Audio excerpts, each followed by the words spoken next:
광야에 외치는 소리, 잠자기 전 듣는 하나님 은혜, 땅끝까지 이르러 내 증인이 되리라. 오직 성령이 너희에게 임하시면 너희가 권능을 받고 예루살렘과 온 유대와 사마리아와 땅끝까지 이르러 내 증인이 되리라 하시니라. 사도행전 1장 8절 말씀. 하나님을 인격적으로 만난 후 삶의 중심이 교회 생활로 바뀌어 분주하게 살고 있던 어느 날 남편의 승진으로 지방에서 살아야 할 때가 있었다.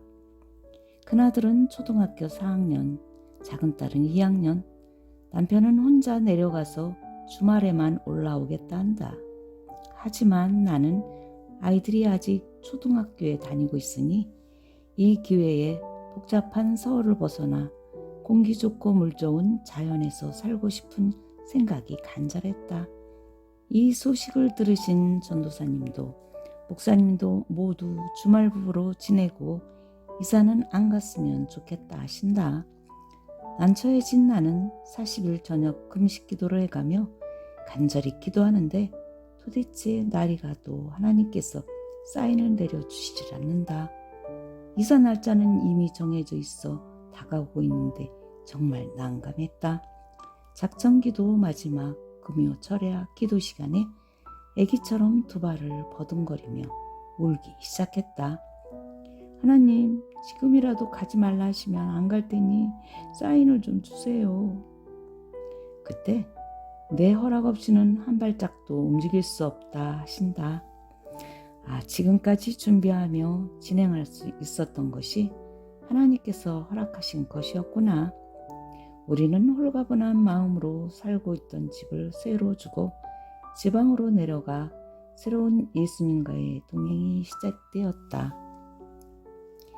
작은 도시인 김제는 시내를 조금만 벗어나도 곡창지대답게 드넓은 논밭이 펼쳐져 있고 곳곳에 큰 저수지가 자리하고 있어 추억을 쌓긴 아주 아름다운 도시였다. 아이들이 다녀야 할 초등학교는 집에서는 꽤 먼 거리지만 아주 아름다운 교정과 오래된 늠름한 나무들이 학교의 역사를 말해주듯 고풍스럽게 둘러 있었다. 다행히도 서울에서 전학 온 아이라고 친구들과 선생님께서 많이 신경 써주시고 사랑해 주어 잘 적응하고 있었다. 집 근처 학원을 알아보았지만 찾을 수가 없어 학교도 꽤 먼데 학원까지 멀면 어떻게 하지? 걱정스러운 마음으로 기도를 하니 건강하게 잘 걸을 수 있으니 걱정하지 않고 보내도 되겠다는 마음이 들었다. 주님의 은혜로 아이들은 학교에서 학원에서 집으로 돌아오는 길에 아빠 직장에 들려 잠시 쉬며 놀다 오곤 했다. 이사 문제로 복잡했던 모든 일들이 잘 정리되어 가고 있고 교회도 거처로 옮긴 3층짜리 연립주택 길 건너편에 아담하고 아름답게 지어진 침례교회가 있어 등록하게 되었다. 목사님 설교도 은혜스럽고 사모님 인품도 좋아 보이시며 텃세도 부리지 않는 인정 많은 성도들 댁에 아주 잘 적응할 수 있었다. 하지만 서울에서 뜨겁게 기도하며 봉사로 분주했던 신앙생활이 갑자기 중단되니 영적 갈급함이 심하게 밀려왔다. 힘든 일이나 어려움이 있을 때면 언제나 달려오셔서 말씀으로 세워주시던 전도사님을 볼 수 없는 일도 너무 힘들고 답답했다. 하루는 집에서 이불을 뒤집어 쓰고 하나님께 도와달라며 매달려 기도하니 마음이 평안해지며 이제는 홀로 설 수 있겠다라는 자신감이 든다. 그 아담하고 예쁜 작은 교회는 금요 철야 기도회가 없어서 너무 아쉬웠다. 새벽 기도를 갈 수 없는 나는 이 교회에도 영적 갈급함을 채울 수 있는 철야 예배가 있었으면 좋겠다는 간절한 마음이 있었다. 하나님께서 내 마음을 아셨는지 감사하게도 몇 주 안 되어 금요 철야 기도회가 시작되었다. 20여 명이 둘러앉아 시작된 기도회는 준비 찬양으로 목사님의 설교 후엔 둥그렇게 둘러앉아 함께 기도로 진행되었다. 몇 주가 지났을까?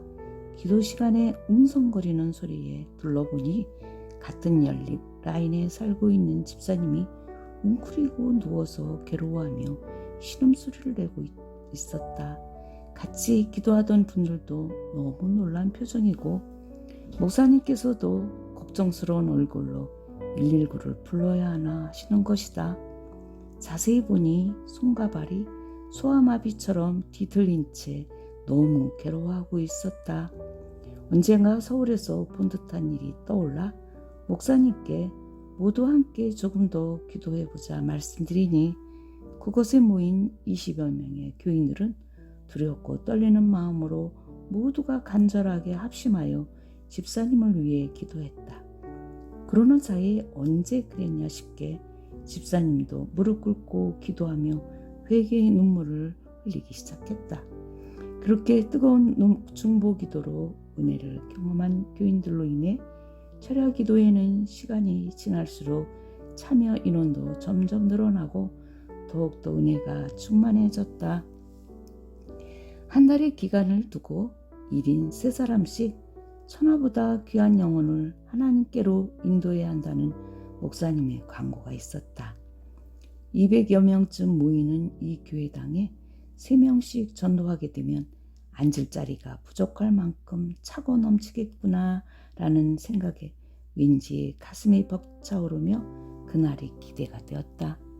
나는 열심히 전도할 대상자를 찾아다녔으나 간신히 내가 살고 있는 연립주택 아래층 아주머니 한 분만 인도할 수 있었다. 막상 그날이 다가오니 실제로 전도를 받아 교회에 나오시게 된 분은 몇 명뿐이었다. 그 모습이 내 마음도 이리 서운함이 가득한데 하나님께서는 얼마나 마음이 아프셨을까? 몇 주 지났을까? 내가 전도한 아래층 아주머니께서 매우 편찮으시다는 그분의 딸의 이야기를 들었다.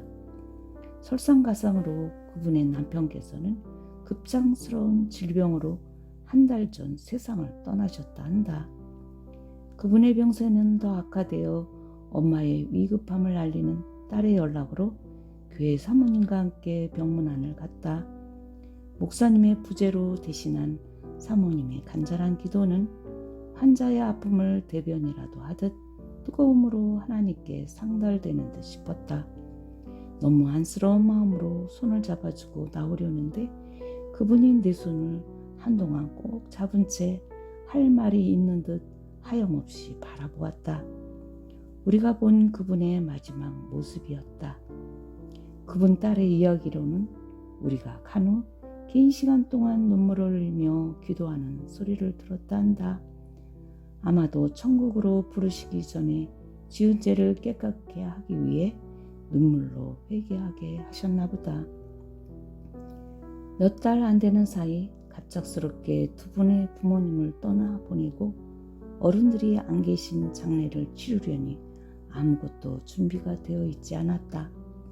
다행히도 아버지 곁에 묘를 쓰기로 되어 있어 나머지 절차는 교회에서 목사님과 교인들이 도와줄 수 있어 무사히 마치게 되었다. 장례를 치르기 전날 밤 남편의 늦은 귀가로 아이들을 재우고 하루를 정리하려는 조용한 시간에 왠지 가슴에 고마워요, 고마워요 라는 소리가 들리는 듯하다. 뒤늦게라도 주님을 영접하고 천국에 갈 수 있게 되어 고마운 마음을 전하고 싶나 보다 라는 생각에 네 라고 대답하니 내 마음에 평안이 밀려온다. 무서움을 많이 타는 성격이라 무서울 법도 한데 평안한 마음이 그저 신기할 뿐이었다.